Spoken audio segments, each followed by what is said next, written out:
זה היה אחרי אני חושב שיערי עדיין היה, כן הוא היה. אני ביקשתי לצאת, וכולנו רותקנו. ואני ביקשתי לצאת מדוד זרחין, והוא שאל אותי מדוע, אמרתי לו אני צריך לעזור במשק, שהיה סיפור, היה צ'יזבט בעצם. והוא אמר, אני לא יודע, לא בטוח, אני הייתי חייל ממושמע. לא נקי עם טיפול בנשק, זה גדעון כץ יכול להעיד, ואני החלטתי שאני יוצא. ודוד אמר לי, דוד זרחין אמר, שהיה ממם, אמר, לא, אני צריך לחשוב על זה. אני עליתי על בגדי א', לקחתי את התרמיל שלי, ועליתי את הטריגלה למעלה, עברתי את הגדר, שלא הייתה גדר בכלל, היא הייתה ממוסה לחלוטין, ויצאתי בדהירה דרך הג'בלאות שהיו מסביב לכיוון, בקו ישיר, לדרך שהובילה לבסיס, אבל על הגבעות. כאשר אני אוחז בנשק בקנה, כי כמובן לא הייתה לי תחמושת, שאם אני אפגוש איזה מישהו שינסה לתקוף אותי, אני אשתמש בקט של הרובה בתור גרזן. וככה הידרדרתי בסוף הג'בלאות ללמטה, גם הידרדרתי באמת כי אני התגלגלתי ללמטה, ועליתי על הכביש וראיתי מתקרב ג'יפ צבאי עם אנטנות ודגל ישראל על אחת האנטנות. אני הרמתי יד, הג'יפ הזה עצר ואני עליתי. שאלתי לאן אתה רוצה? אמרתי לו אני רוצה לחיים, לצאת מפה. ושאלתי מאיפה אתה? אמרתי לו פלוגת ד' בן 890. הוא אמר קיבלת אישור לצאת? אמרתי לו בערך. אז הוא לא עשה הכרה בינינו. הייתה לנו שיחה כאשר נרדמתי כל פעם והוא תחקר אותי ולא יודע על מה דיברתי בכלל. וכעבור כחודש ימים או משהו כזה, חודשיים, חודש בעצם, מודיעים לנו, היינו בבית ליד, ומודיעים לנו שמגיע מ"פ החדש, יערי עזב, ומ"פ חדש. עומדים בשורות, ואני מפנה את הראש שלי שמאלה, ואני אומר לעצמי, נועם, אכלת אותה. האיש הזה שמגיע בתור מ"פ, זה האיש שנתן את הטרמפ. והוא בטוח יודע שאני הסתלקתי באישור. נפקדות, נראה מה יקרה. הוא הגיע אליי, הסתכל עליי, אמר לי, אני חושב שאנחנו מכירים. אמרתי לו, כן, נכון. אז הוא אמר לי, אני מקווה שאתה לא תעשה לי אותו תרגיל שעשית למישהו לפניי. אמרתי לו, לא נראה לי שיש סיכוי שאני אצליח. אז נשארנו מיודדים עד היום האחרון. אבל ואז נגמרה בשבילי בחווה הסינית. אני קופץ מדבר לדבר. אבל זה אני רוצה לספר לכם על הדרך הביתה לחיים. הפציעה שלי הייתה מלווה, בעצם היא לא הייתה הפציעה הראשונה. הפציעה הראשונה הייתה באבו רודס. זה רק גיליתי ששכבתי קצת על ערש דווי בבית חולים. מהעדף של הפיצוץ אני עפתי והתנגשתי בקיר של המבנה שאנחנו, אני לא יודע אם זה היה מבנה שלנו, אבל בכל אופן כנראה היה לי זעזוע מוח מאוד קשה שהתפתח במשך מספר ימים והפך לדבר שגרם לי לאיבוד זיכרון מכל מיני דברים.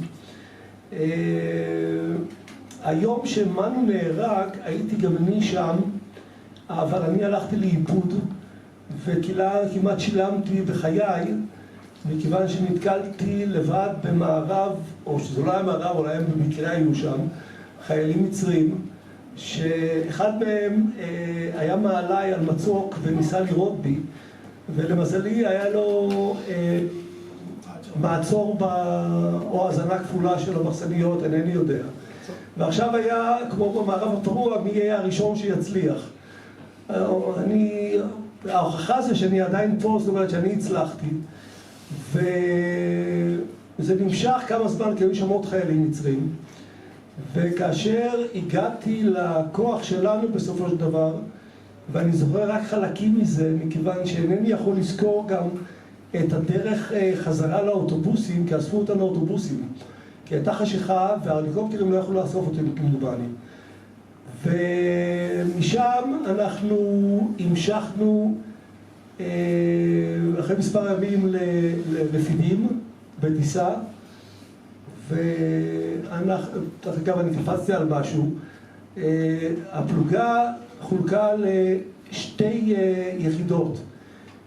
מחלקה אחת נשארה באתור, ושם ביצענו מערב על חוף הים נגד כוחות קומנדו מצריים, שלמזלנו הם לא הגיעו אלינו, מכיוון שכאשר שרבתי בבית חולים הגיעו לפצוע ששכב פחות או יותר מולי, החברים שלו מיחידת מודיעין, והם הראו לו בגאווה רבה את מפת הנחיתה של אנשי הקומנדו המצרי בהליקופטרים ובנחתות על חוף הים, שהנחתות לא ביצעו את הנחיתה.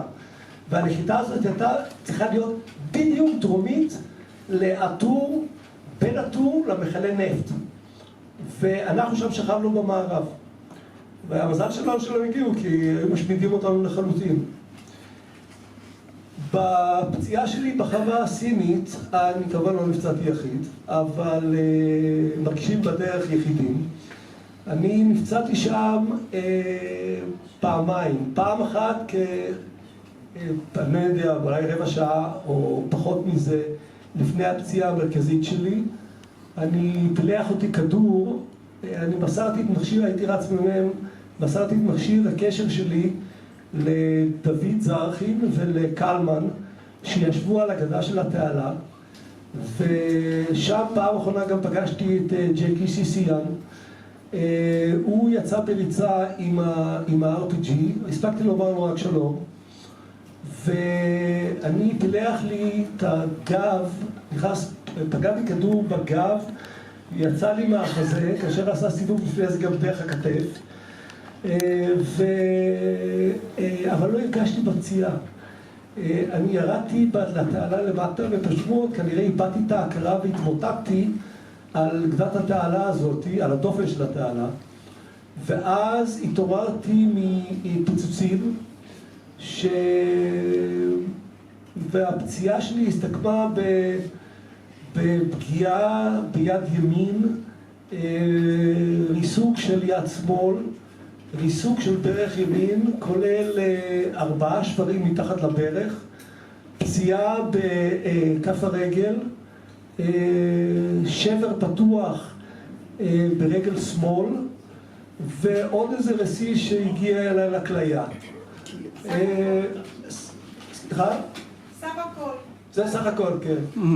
ואחרי שהחבר'ה פינו אותי, וגדעון כץ שבעצם כמדומני הציל לי את חיי, כאשר הצליח להכניס לתוך החור אצלי בחזה אבן כדי לחסום את הדם שזרם משם, וגם מכל מקומות אחרים. והתחילה היציאה שלי משדה הקרב, כאשר חבר'ה גררו אותי, בהתחלה לקחו אותי על אלונקה כמדומני, כי אפילו עם כל הכאב והטירוף שהיה והצרחות שצרחתי, זה אני יודע מאנשים אחרים, זה גם הצחיק אותי משהו, כי קימולוב החזיק בעלות, זה לא עובד, נכון? חזר. הוא בדרך עוד מעט יגיע. קימולוב, צחקתי עליו, שכבתי על האלונקה, והוא התמוטט מתחת לאלונקה. אמרתי לעצמי, איזה סבן, אין לו אפילו כוח להחזיק אותי. ולאחר מכן כמדומני העלו אותי על זלדה, והפינוי התחיל. הייתי מאבד את ההכרה, ככה שאני לא יכול לומר לכם בפרטי פרטים מה קרה כל אורך הדרך, רק ציוני דרך. השלב הבא, התעוררתי בתוך כלי רכב כלשהו שחטף פגיעה ישירה, ואני האדם היחידי שהיה בחיים בתוכו כמדומני, עדיין, כי שכבתי על הגחון של הכלי רכב הזה. הוציאו אותי משם. הפעם הבאה שפקחתי עיניים, הייתה לי שמיכה על הפרצוף.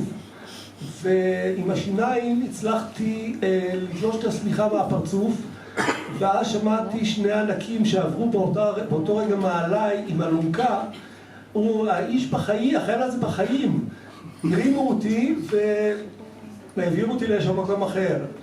שלב נוסף, שוכב על מכסה מנוע של זחל"ם נ"מ, כאשר בשיחה אקראית לפני מספר ימים ביום שני, עם בחור שישב לצידי בטיסה שלי מאמסטרדם לארץ, סיפר לי על אביו שהיה גם בחווה הסינית, והוא היה מפקד של תותח נ"מ, הוא היה איש מילואים.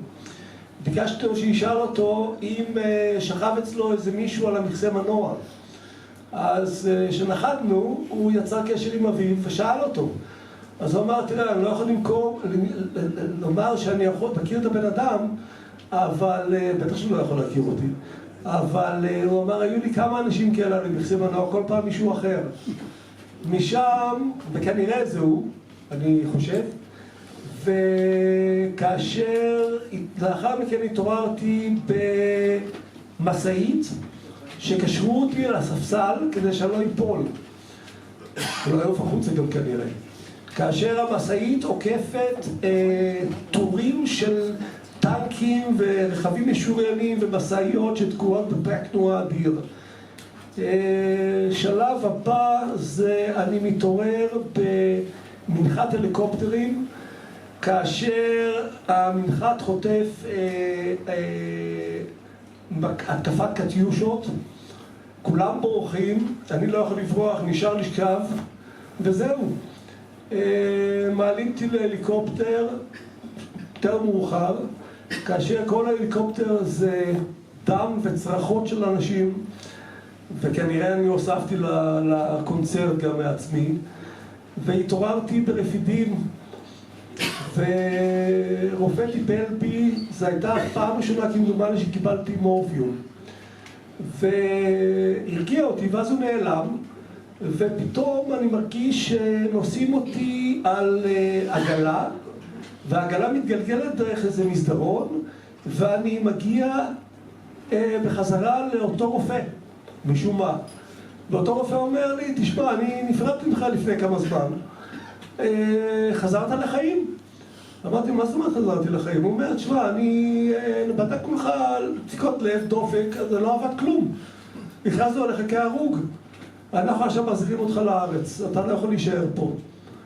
וכשהיינו על המסלול ברפידים, לפני העלייה להליקופטרים, כמדומני לכיוון החווה הסינית, או לאוטובוסים של למנחת הליקופטרים, על המסלול ראיתי מטוס לבן, ומישהו אמר שהמטוס של משה דיין.